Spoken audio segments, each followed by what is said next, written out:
Ya, di sini bukan masalah perbedaan antara merasakan, memahami, tapi perbedaan antara sentuhan cahaya dan jadi cahaya itu sendiri. Kebanyakan orang ya sampai hanya di pengalaman spiritual, tapi berhenti di sana. Ia belum merasakan kebenaran, tapi belum menjadi kebenaran, masih di dapat sentuhan cahaya pengalaman aja.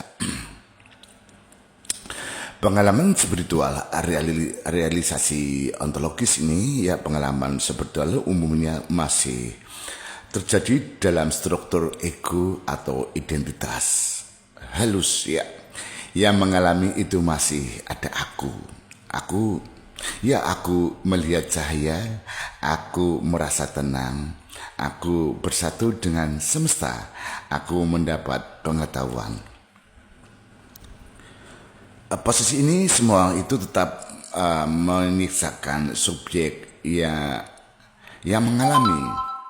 Ya, selama masih ada subjek yang berkata, aku mengalami, aku bisa, aku udah pernah, aku udah tahu. Berarti yang terjadi, ya, yang jadi baru peristiwa kesadaran, belum pergeseran eksistensinya ya.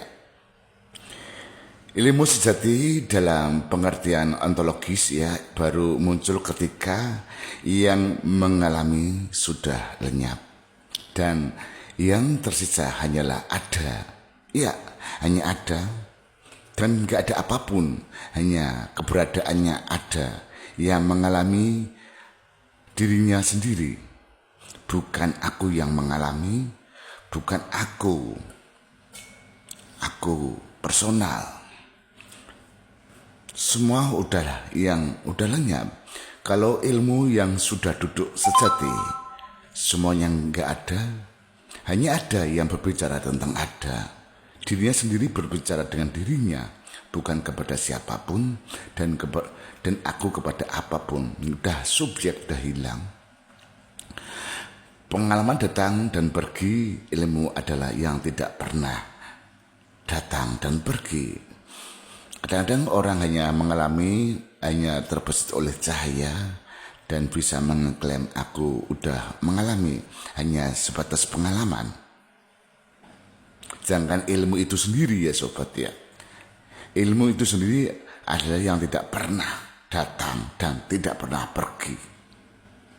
Karena ilmu sendiri yang menerangkan dianya sendiri, gak ada individu lain. Kalau masih ada aku yang menerangkan sebuah itu ilmu, bukan ilmunya sendiri yang menerangkan ilmu, itu hanya sebatas konsep. Ya makanya harus pendidikan itu ya konsep, belum duduk di ilmunya. Ya, kendala pertama jiwa yang masih mempertahankan rasa kepemilikan ya. Banyak orang setelah merasakan kedamaian atau melihat sebuah cahaya itu sendiri justru membuat identitas baru dari pengalaman itu. Tanpa sadar ya, jiwa membuat label halus, aku sudah tercerahkan, aku sudah di tahap tinggi, aku tahu rahasianya.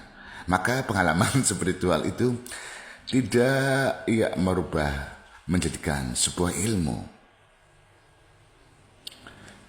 Ya, di posisi ilmu itu hanya bisa hidup dalam wadah yang kosong. Ya, ilmu datang ke wadah yang kosong dan ilmu sendiri yang menciptakan dirinya. Bukan wadahnya yang mengeklaim punya ilmu. Bukan wadah. Ya, bukan wadah yang bisa mengklaim. Yang punya ilmu itu sendiri yang menceritakan ilmu. Wadah ini harus kosong, nggak ada apapun. Jadi kendalanya bukan pada kurangnya cahaya semestinya, tapi pada ego halus ya yang menampung pengalaman itu sebagai miliknya. Dan kendala kedua sobat ya, Jangan mengklaim ilmu itu sendiri, ya ilmu itu nggak ada aku. Kalau masih ada aku, masih kategori konsep. Ya, kendala kedua, ya tubuh belum menyatu dengan frekuensi kesadaran. Pengalaman kesadaran tertinggi sering hanya terjadi di level batin atau energi atas, belum bisa mendarat ke tubuh, ya masih melayang-layang karena masih ada ketarikan cahaya lebih tinggi, belum duduk di porosnya, namanya juga melayang-layang, kadang ketarik, kadang hilang, kadang ketarik, kadang hilang. Kalau ketarik melayang, kalau enggak ya jatuh ke, ya.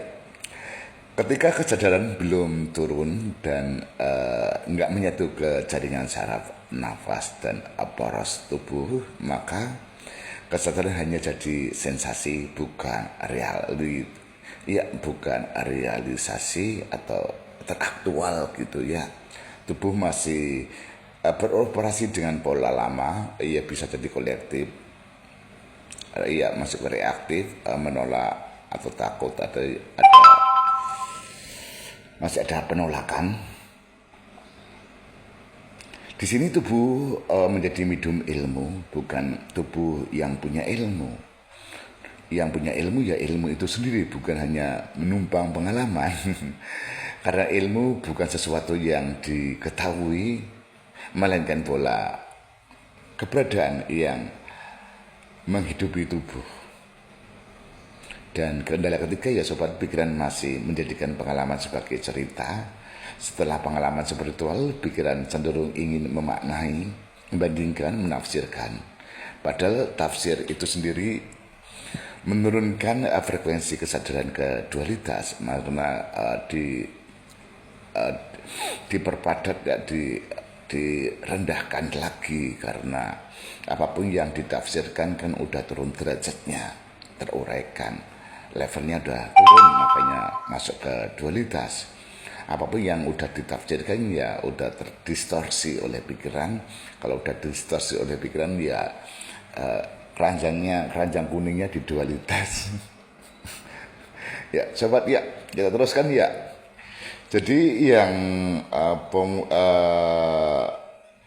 yang semula jernih ya akhirnya terlapisi oleh narasi karena udah terdistorsi oleh pikiran ya.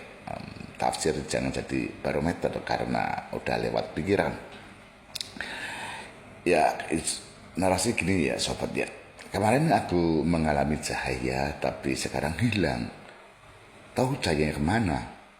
Terbang di bawah angin mungkin ya. Tapi aku kosong, tapi sekarang pikiranku ramai.